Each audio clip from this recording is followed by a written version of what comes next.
হলো? আকাশে এক টুকরো মেঘ নেই, পুরো দেশটা খরার কবলে। মাঠেতে ধান নেই, পুকুরে জল নেই, প্রজারা খাজনা দেওয়াও বন্ধ করে দিয়েছে। রাজকোষ তো প্রায় শূন্য। তা রাজ জ্যোতিষী, হঠাৎ এরকম পরিস্থিতির কারণটা কি? মানে আপনার গণনা কি বলছে? শনি মহারাজের প্রভাবে বৃহস্পতি রুষ্ট, মঙ্গলের বিধি বাম, তাই রাজ্যব্যাপী অমঙ্গলের প্রভাব। রাহুর কুদৃষ্টিতে ঘোর প্রাকৃতিক বিপর্যয়। তা এসব দুষ্ট গ্রহের কবল থেকে কি মুক্তির কোনো রকম উপায় নেই? গণনায় সেরকম কোনো উপায় এই মুহূর্তে দেখছি না মহারাজ।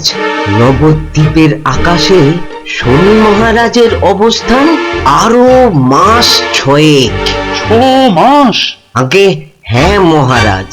না না, আপনার গণনায় নিশ্চয়ই কোথাও ভুল হচ্ছে।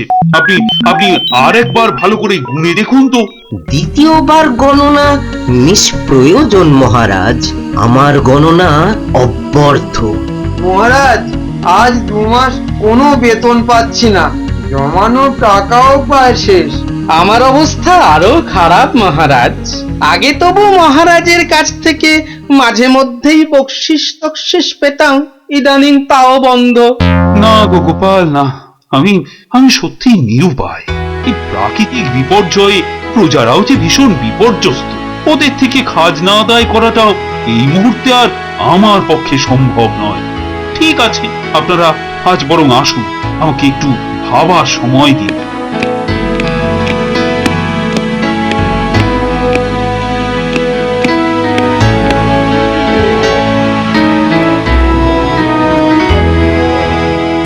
কিছু ভাবলেন মন্ত্রীমশাই?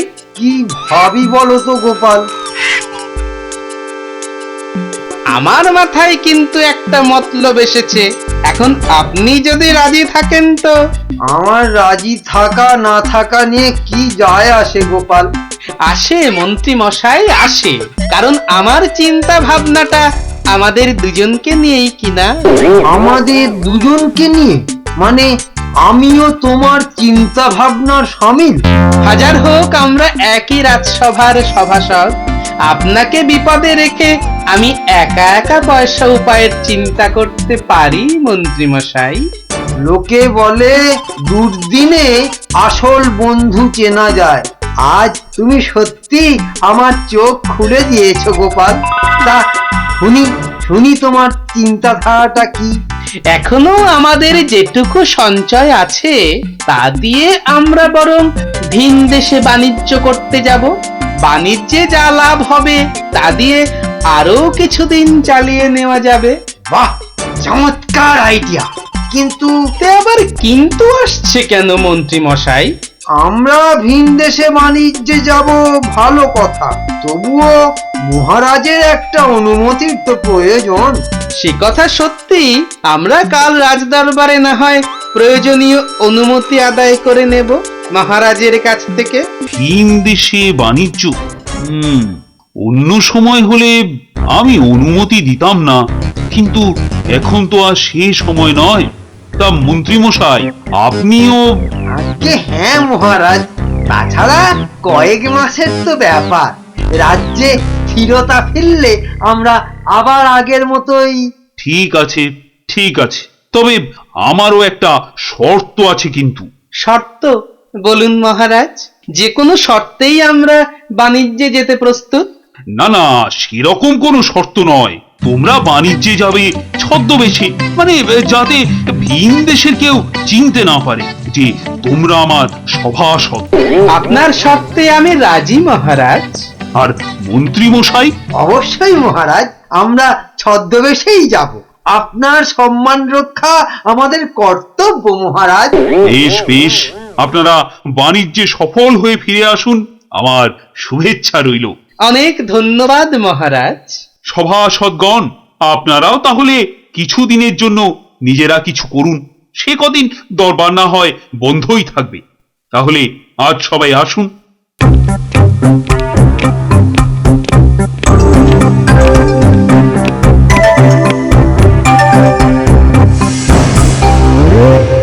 দূর ছাই, এত দেরি করছে কেন? আপনি কি কারো জন্য অপেক্ষা করছেন? এ বেটা আবার কি? সব খুলে বলবো? না থাক। আপনি কে? আপনাকে তো দেখছি অনেকক্ষণ ধরে দাঁড়িয়ে আছেন। গোপালের তো এত দেরি হবার কথা নয়। এ বেটাই গোপাল নয় তো? একটু বাজিয়ে দেখা যাক বরং। আসলে আমি ভিনদেশি এক বণিক, আমার এক বণিক বন্ধুর জন্যই অপেক্ষা করছি, এই এলো বলে। আরে এলো বলে কি মন্ত্রী মশাই, আমি তো সেই কখন এসে গেছি। আপনাকে না, আপনাকে সত্যি চেনা যাচ্ছে না। আর তুমি, তোমাকে চেনা এখন শিবেরও অসাধ্য, যা ছদ্মবেশ নিয়েছ না। চলো চলো, এবার রওনা হওয়া যাক, চলো। চলুন চলুন মন্ত্রী মশাই, পথে বড় কোনো হাট থেকে আমরা বাণিজ্যের সামগ্রী কিনে নেব, তারপর শুরু করব আমাদের বাণিজ্য। সেই ভালো।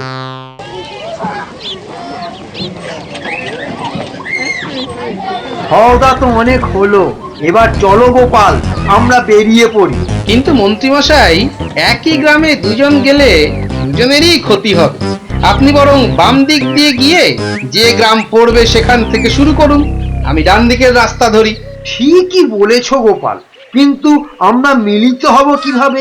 আমরা ঠিক 1 মাসের মাথায় এই জায়গায় মিলিত হয়ে নবদ্বীপে ফিরবো, মনে থাকবে, ঠিক 1 মাসের মাথায়।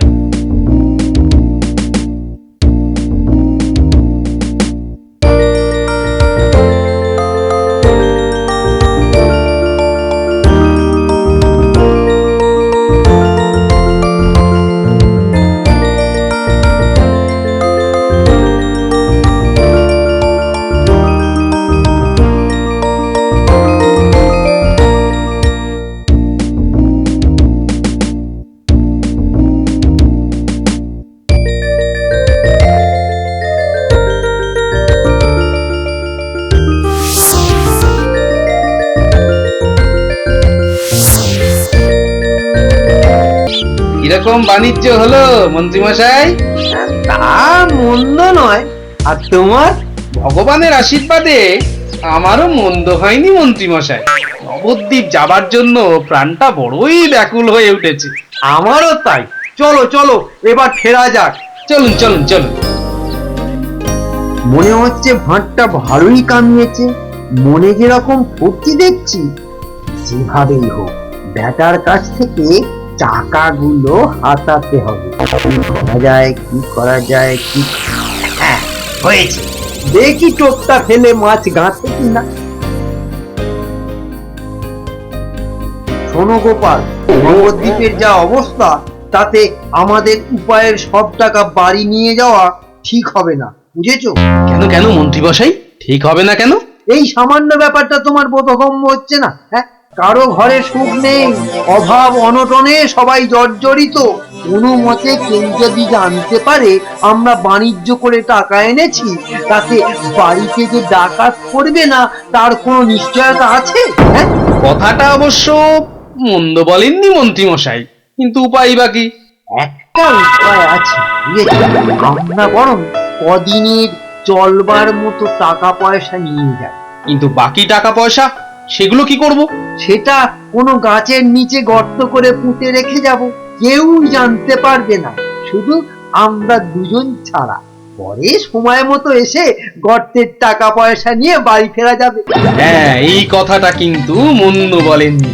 সত্যি তো, এত কষ্ট করে উপার্জনের টাকা যদি চুরি ডাকাতি হয়ে যায়। না না, চলুন চলুন, কোনো গাছের নিচেই বরং এগুলো লুকিয়ে রেখে যাই। হ্যাঁ, এসো, এই গাছটার নিচে গর্ত খোঁড়া যাক।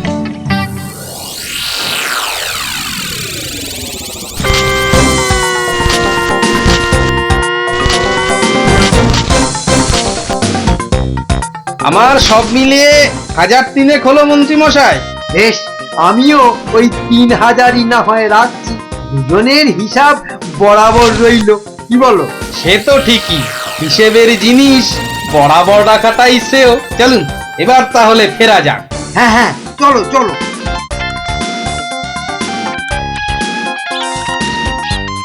বাবা, আবার বাতাসাও আছে দেখছি। হ্যাঁ, ব্যাপার কি গিন্নি?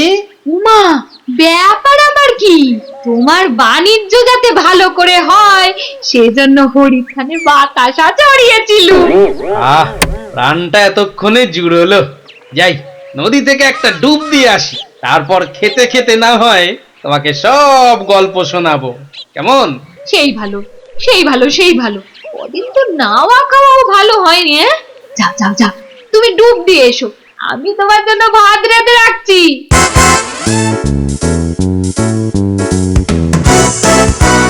কতদিন যে এরকম খাইনি গিন্নি, কি বলবো। খাও খাও, প্রাণ ভরে খাও। তা বাণিজ্য করে তো ফিরলে, লাভটা হলো কেমন? তা মন্দ নয়, তবে তবে তবে কি? শোনো, মাছ কান যেন না হয়। বুঝেছি বুঝেছি, তোমার কি বুদ্ধি গো। দেখো, কেউ যেন টেটকি না পায়। খেপেছো তুমি, নিজের পায়ে কেউ নিজে কুড়ুল মারে। নাও নাও নাও, এখন খেয়ে দে শুয়ে পড়ো, কাল ভোর ভোর উঠতে হবে না।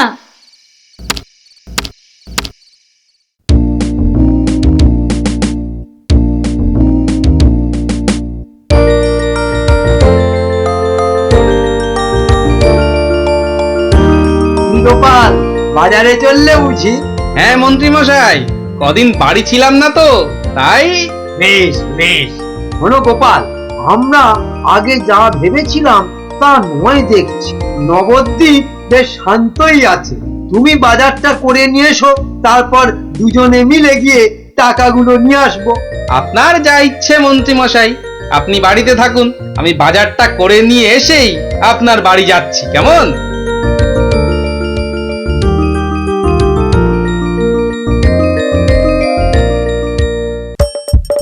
হাসির রাজা, জ্ঞানের রাজা, রসিক রাজা, গোপাল ভাঁড়। কি গোপাল, কিছু বলছো না যে? মহারাজ, কিছু বলার নেই, শুধু কিছু করার আছে। একটু সময় দিন আমাকে শুধু। বেশ, দিলাম সময়। কি করতে চাও করো।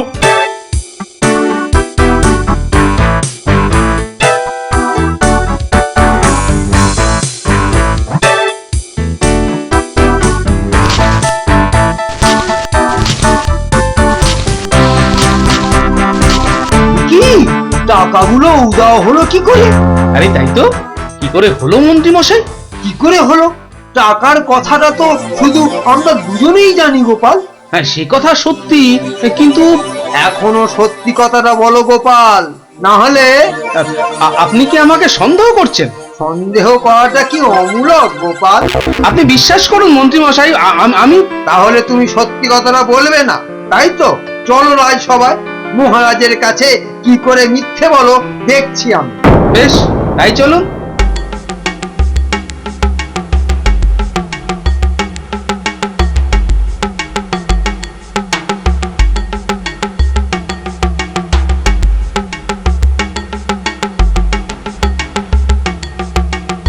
এ তো ভারী অদ্ভুত ব্যাপার।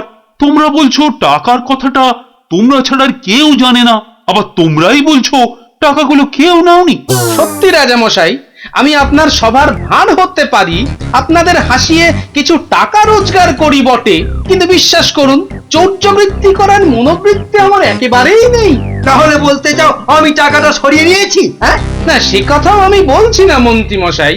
তবে টাকাটা কি উবে গেল নাকি? হ্যাঁ, এই, আপনারা দরজা থামান তো। আমি নিজে আজ বিকেলে সেই গাছতলাটায় যাব, দেখা যাক কোনো হদিশ মেলে কিনা। তোমরা দুজন বিকেল বেলা রাজসভায় এসো। যথা আজ্ঞা মহারাজ।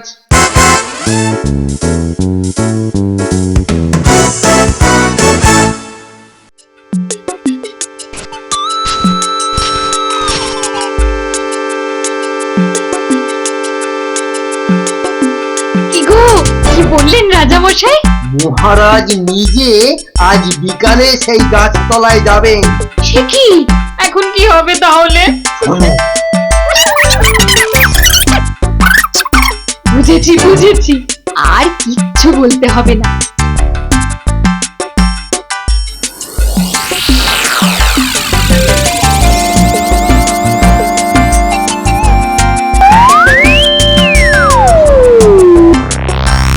আচ্ছা, এমনও তো হতে হতে পারে কেউ লুকিয়ে তোমাদের টাকাটা পুঁততে দেখেছিল, পরে তোমরা চলে গেলে টাকাটা তুলে নিয়েছে। না না না, এ অসম্ভব। আপনি এত জোর দিয়ে কথাটা বলছেন কি করে মহামন্ত্রী? না মানে কে আর দেখবে? হ্যাঁ ঠিক আছে, বৃক্ষ দেবতাকেই না হয় জিজ্ঞাসা করুন। বৃক্ষ দেবতাকে? বৃক্ষ দেবতা আবার কথাও বলেন? মন প্রাণ দিয়ে ডাকলে স্বয়ং ভগবান তার ভক্তকে দেখা দিয়ে বর প্রদান করে। বৃক্ষ দেবতাই বা বলবে না কেন মহারাজ? কি গোপাল, তুমি যে কিছু বলছো না? আমি আর কি বলবো মহারাজ, মন্ত্রী মশাই যখন বলছেন। ঠিক আছে, নিন সকলে বৃক্ষ দেবতাকে প্রণাম করুন। হে বৃক্ষ দেবতা, দুজনে বহু কষ্ট করে ভিন দেশ থেকে বাণিজ্য করে উপার্জিত অর্থ আপনার পায়ে গচ্ছিত রেখে গিয়েছিল। এখন সে টাকাটা পাওয়া যাচ্ছে না। আপনি বলুন, কে নিয়েছে সেই টাকা? বৎস কৃষ্ণচন্দ্র, তোমার ডাকে আমি প্রসন্ন, তাই সাড়া না দিয়ে পারলাম না। টাকাটা সেই রাত্রেই গোপাল এসে তুলে নিয়ে গেছে। ও লোভী! এর এর যোগ্য শাস্তি তোমাকে কিন্তু পেতেই হবে। আরে আরে, মন্ত্রীর হাতে ওই রুমালটা এলো থেকে? ওটাতেই তো টাকাগুলো বাঁধা ছিল। তবে কি? কি গোপাল, কিছু বলছো না যে? আহ, মহারাজ, কিছু বলার নেই, শুধু কিছু করার আছে। একটু সময় দিন আমাকে শুধু। বেশ, দিলাম সময়। কি করতে চাও করো।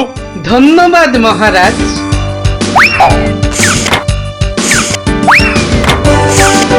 আরে আরে আরে আরে আরে, এ কি করছো? এ কি করছো গোপাল? এ কি করছো? এই গাছকে আজ আমি পুড়িয়ে ছাড়বো। গোপাল গোপাল, লক্ষ্মী ভাইটি আমার, আগুন নেভাও গোপাল। ভাই বোন লক্ষ্মী ভাইটি কিচ্ছু আমার, বুঝি না, আগুন নেভাও। এই গাছ আমি পোড়াবোই পোড়াবো। এ কি গোপাল, এ তোমার কেমন বিচার? শেষে তুমি বৃক্ষ দেবতাকে পুড়িয়ে মারতে চাও? আহা, থামো থামো থামো থামো গোপাল। এই আপনার বৃক্ষ দেবতা মহারাজ। সে কি? এ কি? ইনি মন্ত্রী পত্নী মহারাজ। আগে থেকে কোটরে লুকিয়েছিল আমাকে দোষী সাব্যস্ত করতে। তুমি কি করে জানলে? মন্ত্রী মশাইয়ের হাতের রুমালটা সব রহস্যের সমাধান করে দিয়েছে। ওই রুমালটাতেই তো টাকাগুলো বাঁধা ছিল। তাছাড়া গাছ কি কথা বলে মহারাজ? ছি ছি মন্ত্রী মশাই, আপনি আপনি এতটা লোভী? আমায় ক্ষমা করুন মহারাজ, আমার ভুল হয়ে গেছে। না না, কোনো ক্ষমা নয়। কালই আপনি আর আপনার স্ত্রী এই মাঠটায় লাঙল করবেন, আর এটাই এটাই আপনাদের যথোপযুক্ত শাস্তি। আমি সব কিছু সহ্য করতে পারি, কিন্তু প্রতারণা নয়। পাপ বুদ্ধি কিছুদিনের জন্য সুখে থাকতে পারে, কিন্তু শান্তিতে কোনো মতেই নয়।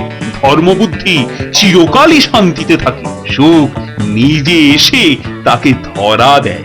জয় মহারাজ কৃষ্ণচন্দ্রের জয়।